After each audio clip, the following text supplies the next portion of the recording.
আচ্ছা দেখো, তোমরা যারা অ্যাডমিশন ক্যান্ডিডেট আছো তাদের হচ্ছে কয়দিন পরে কিন্তু হচ্ছে অ্যাডমিশন টেস্টটা শেষ হয়ে যাবে।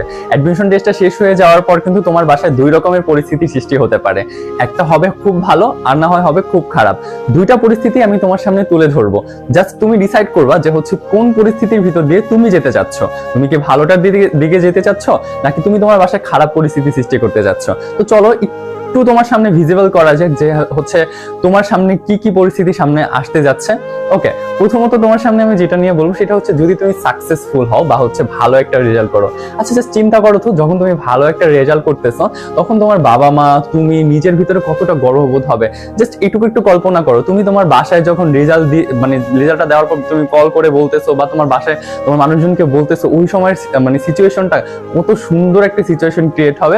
তুমি জাস্ট ওয়েট করতেছো, পরীক্ষা দিয়ে আসছো, পরীক্ষা দেওয়ার পর তুমি তোমার রোল নাম্বার নিয়ে ওয়েট করতেছো যে আমার রেজাল্ট আমি দেখবো। এন্ড দেখলা খুব ভালো একটা রেজাল্ট হয়েছে, মাশাআল্লাহ, তুমি যেমন চাইছিলা ঠিক ওইভাবে হয়েছে। জাস্ট তুমি তখন কি হবে, তোমার জাস্ট পরিস্থিতিটা কেমন হবে? অনেক বেশি আনন্দ ফিল হবে না? অনেক বেশি তুমি মনে হবে না যে ইয়েস আমার লাইফের এতদিনের কষ্টটা সাকসেস হয়েছে? বা তুমি যখন তোমার বাবা মা মাকে বলবা তখন কেমন হচ্ছে একটা পরিস্থিতি তোমার বাসায় সৃষ্টি হবে, তুমি কি সেটা জানো? তুমি যদি না জানো, চোখটা বন্ধ করে জাস্ট একটু কল্পনা করো তো, তুমি তোমার রেজাল্টটা ভালো একটা রেজাল্ট, তুমি একটা ইউনিভার্সিটিতে চান্স পাইছো, ওইটা তুমি তোমার বাসায় বলতেছো, কেমন একটা পরিবেশ সৃষ্টি হইলো? অনেক সুন্দর একটা পরিবেশ সৃষ্টি হওয়ার কথা না? হ্যাঁ, এরকমটাই হবে ইনশাল্লাহ। কিন্তু এরকমটা হবে কিন্তু খুব কম সংখ্যক বা অল্প সংখ্যক স্টুডেন্টের বাসায়, বেশিরভাগেরই কিন্তু খারাপ পরিস্থিতিটাই ক্রিয়েট হবে। এখন এই যে খারাপ পরিস্থিতিটা ক্রিয়েট হবে, এটা কেন হবে বা কাদের হবে এটাও তোমাকে বলবো। আচ্ছা ধরো তোমার সামনে একটা ঈদ আসতেছে বা সামনে একটা ছুটি আসতেছে, ছুটি বলতে তোমার ঈদটাই ধরলাম, এখন ঈদ আসতেছে বা হচ্ছে তোমার যে কোনো একটা আয়োজন আছে, যখন তুমি হচ্ছে অ্যাডমিশনে ভালো একটা রেজাল্ট করবা, এই ঈদটা তোমার কাছে কত বেশি এনজয়েটিক বা হচ্ছে তোমার কাছে কত বেশি আনন্দ ঘন মনে হবে, তুমি কি সেটা জানো? কখনো কি কল্পনা করেছো? যদি কল্পনা করে থাকো, আশা করি তোমার পড়াশোনার ব্রেকটা অনেক বেশি হয়ে যাওয়ার কথা। আচ্ছা এবার আসো, আরেক দল মানুষ আছে যারা হচ্ছে অ্যাডমিশনের চান্স পাবে না।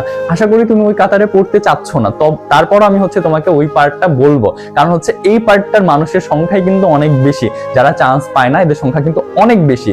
ঠিক আছে, তো দেখো এমন পরিস্থিতি ক্রিয়েট হবে, তাদের বাসায় ঈদ বলে কোনো শব্দ থাকবে না, তাদের ভিতরে একটা কষ্ট থাকবে, যতই যাই বলো, যত আনন্দ ঘন পরিবেশের সৃষ্টি হোক আশেপাশে, বাট তাদের বাসায় কিন্তু একটা একটা কবরস্থানের মতো অবস্থা সৃষ্টি হয়ে যায়। কেন এরকম হয়? যখন রেজাল্টটা পেয়ে তুমি খারাপ একটা রেজাল্ট হাতে তোমার দেখবে, তখন তোমার মনে যাবে আমি মরে যাই, আমি এক জায়গায় পড়ে থাকি, এক ঘরের কোনায় এইভাবে শুয়ে থাকি, ওইভাবে থাকি, আমার এই দুনিয়াতে থাকার কোনো কারণ নাই, এই সেই নানান রকমের বাজে জিনিস তোমার মাথায় কিন্তু আসবে। তখন তুমি হাত কাটবা, পা কাটবা, এই করবা, সুইসাইড অ্যাটেম্প করবা, নানান জিনিস করবা।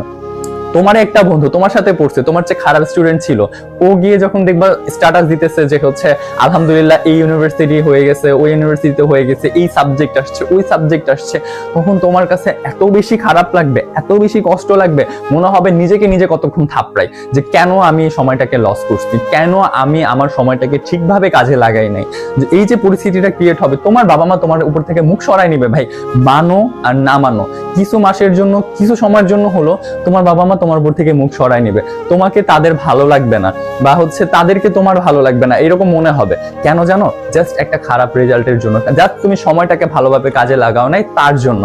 তো তুমি কি এটা চাও যে তোমার উপর থেকে এরকম জিনিস ক্রিয়েট হোক বা তোমার বাসায় এরকম জিনিস ক্রিয়েট হোক? আমি কেন বলেছি যে হচ্ছে এই ভিডিওটা সম্পূর্ণ একা শুনতে, কারণ হচ্ছে এটাই যে হচ্ছে যাতে করে তুমি এই জিনিসটা ফিল করতে পারো যে তোমার বাসায় কি হইতে যাচ্ছে, যাতে করে তুমি এই জিনিসটা ফিল করতে পারো আগামীতে তোমার সাথে কি হতে যাচ্ছে। ভালো কিছু যদি হয় আলহামদুলিল্লাহ, বাট খারাপ কিছু হইলে এই যে পরিস্থিতির কথা বললাম, এই পরিস্থিতিকে তুমি সামাল দিতে পারবে? তোমার কি মনে হয় যে এই পরিস্থিতি সামাল দেওয়ার মতো ক্ষমতা তোমার আছে? হ্যাঁ, যদি ক্ষমতা তোমার কাছে থেকে থাকে তাহলে বলবো যে হ্যাঁ আলহামদুলিল্লাহ। বাট এই যে পরিস্থিতিটা আসে, এই পরিস্থিতিটা সামাল দেওয়ার মতো ক্ষমতা সবার থাকে না, সবাই ভেঙে পড়ে, সবাই ডিপ্রেসড হয়ে যায়, যাদের রেজাল্টটা খারাপ হয়। অনেক পরিশ্রম করে অনেকে চান্স পায় না, তাদের তো অবস্থা আরো খারাপ হয়ে যায়। বাট এইটুকু যেন দিন শেষে তোমার বলতে না হয় যে হচ্ছে আমি আমার সবটা দিছিলাম বাট হচ্ছে চান্স হয় নাই, এরকম যেন না হয়। ঠিক আছে, যে তুমি তোমার সবটা আগে দিবা, তারপর যদি চান্স না হয় ওইটা আল্লাহর হাতে ছেড়ে দাও, বা হচ্ছে তোমার সৃষ্টিকর্তার হাতে ছেড়ে দাও। বাট তুমি তোমার সবটা দাও, সবটা দেওয়ার পর যখন তোমার মনে হবে যে আমি চান্স পাইনি, এটা তখন তুমি জাস্ট ভাববা যে আচ্ছা এটা ভাগ্যের ব্যাপার। বাট তুমি যখন তোমার পুরোটা না দিবা, তখন নিজেকে দোষারোপ করতে করতেই তুমি অর্ধেক জীবন এখানে বা হচ্ছে তোমার লাইফের অর্ধেক এখানেই শেষ করে ফেলতে মন চাবে। ঠিক আছে, তো এইরকম যেন না হয়, এরকম পরিস্থিতি যাতে ক্রিয়েট না হয়, এই জন্য ভাইয়া তোমাকে আমি সতর্ক করে দিচ্ছি, যাতে তোমার বাসায় একটা সুন্দর ঈদ আসে, যাতে তোমার বাসায় একটা সুন্দর পরিস্থিতি ক্রিয়েট হয়, সবার মুখে হাসি থাকে, তোমার মুখে হাসি থাকে, তুমি যাতে একটা ভালো রেজাল্ট করে সবার গর্বের কারণ হতে পারো, তোমার নিজের লাইফটা সাকসেসফুল করতে পারো বা নিজে একটা সাকসেসের দিকে আগায় যেতে পারো, এই জিনিসটা যেন হয়। নিজের ভিতরে গর্ব রাখার ট্রাই করো, বা হচ্ছে এই যে গর্বটা যে হচ্ছে আমি একটা ভালো জায়গায় চান্স পাইছি, এটা যাতে ক্রিয়েট করতে পারো, এই জন্য হলেও পড়ো। তুমি যে পড়াশোনাটা করো, ভালো রেজাল্ট অটোমেটিক্যালি হয়ে যাবে ইনশাল্লাহ। জাস্ট ঠিক ওয়েতে ভালো করে পড়াশোনা করো, তুমি পারবে ভাই, আমি বিশ্বাস করি যে তুমি পারবে, তোমার দ্বারা সম্ভব। সময়টাকে একটু কাজে লাগাও, বারবার করে বলতেছি তুমি পারবে, তোমার দ্বারাই হবে। এত আশেপাশে এত ভালো ভালো স্টুডেন্টদের দেখে মাথা খারাপ করার কোনো কারণ নাই। অনেক ভালো স্টুডেন্ট থাকতে পারে, বাট তোমার চেয়ে ভালো না যদি তুমি সময়টাকে ঠিকভাবে কাজে লাগাও। So best of luck. আমি আর বেশি কথা বাড়াবো না, লাইক এন্ড সাবস্ক্রাইব করে রাখতে পারো নেক্সট একটা ভিডিওর জন্য। আশা করি তোমাদের সামনে আরো সুন্দর সুন্দর ভিডিও নিয়ে আসবো তোমার জন্য, শুধুমাত্র তোমার জন্য আরো ভিডিও নিয়ে আসবো, যাতে করে তুমি অ্যাটলিস্ট তোমার পড়ার ট্র্যাক থেকে হারায় না যাও বা হচ্ছে ডিস্ট্রাক্ট না হয়ে যাও। ওকে, সো আজ এই পর্যন্তই, ধন্যবাদ।